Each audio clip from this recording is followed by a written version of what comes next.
Hej derude, så er jeg endelig landet ved Jeg er Ordblind-podcasten, og jeg har lige mødt de fantastisk spændende værter. Udover det, så skal jeg glæde jer til at høre den. Jeg smider et link op til selve podcasten her. Godmorgen og velkommen til den her vlog. Jeg laver normalt ikke vlog, så det ved I godt alle sammen.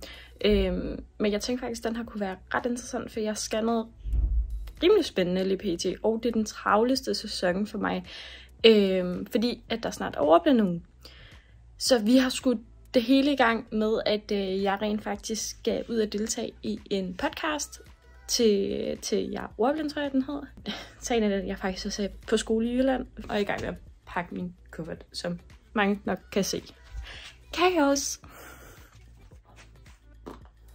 Lige pt. Er det en af mine travleste perioder, fordi jeg er i gang med at planlægge Ordblindugen, og der foregår så mange spændende ting. Jeg prøver lige igen, det blev lidt kringlet.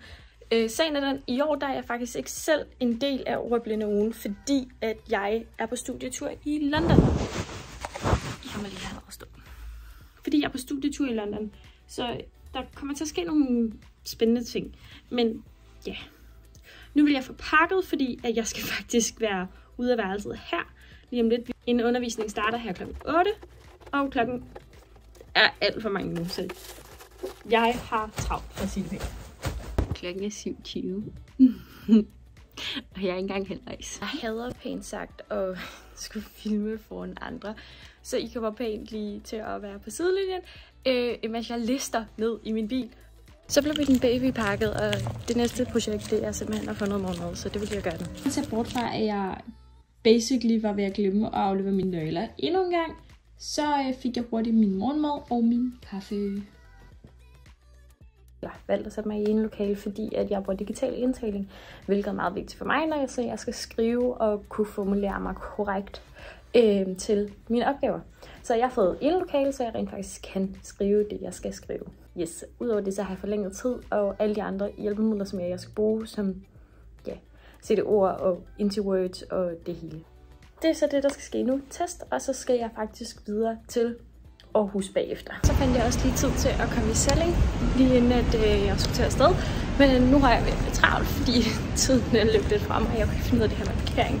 Så nu går turen simpelthen ud til det sted, hvor jeg skal til podcasten. Så er jeg endelig landet ved Jeg er Ordblind-podcasten, og jeg har lige mødt de fantastisk spændende værter, som er super søde, så jeg glæder mig til rent faktisk at være med her.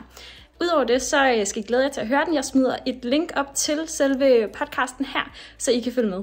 Så er jeg landet hjemme hos mine forældre, og det bliver spændende med, hvem de har på besøg. Jeg kan i hvert fald se, at de har nogen på besøg, så jeg vil ind og sige hej. Tilbage i min bil igen. Turen går nu til Sjælland, fordi at jeg skal bare hjem. Jeg har egentlig brug for at komme hjem efter en lang uge, og jeg havde tænkt mig at køre i morgen sydlig, men eftersom at min mor, hun har brug for ro, så har jeg valgt at trække mig. Hallo alle sammen.